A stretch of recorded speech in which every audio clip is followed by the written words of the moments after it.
निम्बार्क संप्रदाय।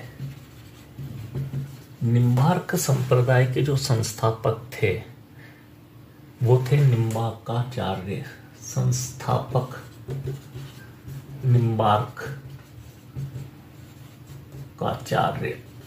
निम्बार्काचार्य। इन्होंने जो दर्शन दिया, इनका जो दर्शन था वो था द्वैतवाद। क्या था? द्वैतवाद। निम्बार्क संप्रदाय में द्वैतवाद था। इस द्वैतवाद को हम भेदाभेद भी कहते हैं, भेदाभेदवाद भी कहते हैं। इन्होंने शंकराचार्य के अद्वैतवाद का खंडन किया था। तो इन्होंने क्या किया था? शंकराचार्य के अद्वैतवाद का खंडन भी किया था। ये राधा को, इस संप्रदाय के जो अनुयायी हैं वो राधा को श्री कृष्ण की परिणीता मानते हैं और युगल स्वरूप से ही इसकी पूजा की जाती है। ये राधा कृष्ण के युगल स्वरूप को सर्वाधिक मानते हैं। राजस्थान में इसकी दो पीठ है। सबसे प्रमुख पीठ अगर हम कहें तो सलेमाबाद अजमेर। कहाँ है? सलेमाबाद अजमेर। और एक और अन्य पीठ है, वो कहाँ है? उदयपुर में है। एक अन्य पीठ कहाँ पर है? उदयपुर में है। सलेमाबाद की जो पीठ की स्थापना की थी वो परशुराम जी महाराज ने की थी। परशुराम जी महाराज ने की थी। किसने की थी? परशुराम जी महाराज ने की थी। जो निम्बार्काचार्य है वो तेलंग ब्राह्मण थे।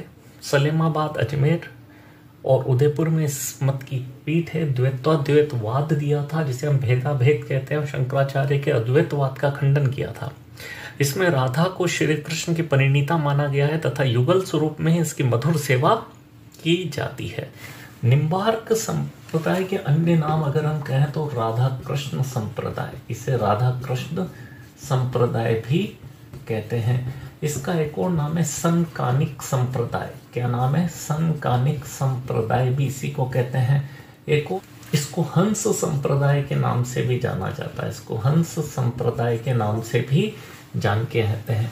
समकालिक को समकालिक भी कहते हैं। इस संप्रदाय के दो प्रमुख ग्रंथ हैं। एक है वेदांत परिजात जो निम्बार्क जी द्वारा ही लिखा गया था, और एक और है जो उन्होंने ही लिखा है 10 श्लोकी। तो इस संप्रदाय के दो महत्वपूर्ण ग्रंथ हैं, वेदांत परिजात और 10 श्लोकी। निम्बार्क संप्रदाय को एक नाम अन्य भी कहते हैं, परशुराम संप्रदाय भी कहा जाता है। इसी सखी संप्रदाय, इसके संस्थापक हरिदास जी थे और ये कृष्ण को सखी के रूप में मानते हैं। और सखी संप्रदाय निम्बार्क संप्रदाय की ही एक शाखा है। निम्बार्क संप्रदाय को राधा कृष्ण संप्रदाय, सनकानिक या संकादिक संप्रदाय भी कहते हैं, हंस संप्रदाय, परशुराम संप्रदाय भी कहते हैं। इस संप्रदाय के दो प्रमुख ग्रंथ हैं, वेदांत परिजात और 10 श्लोकी। और इसकी एक शाखा और है सखी संप्रदाय, जिसे हरिदास जी ने प्रारंभ किया था। सखी संप्रदाय के संस्थापक हरिदास जी थे और इस सखी संप्रदाय के जो अनुयायी हैं वो कृष्ण को सखी के रूप में मानते हैं। धन्यवाद।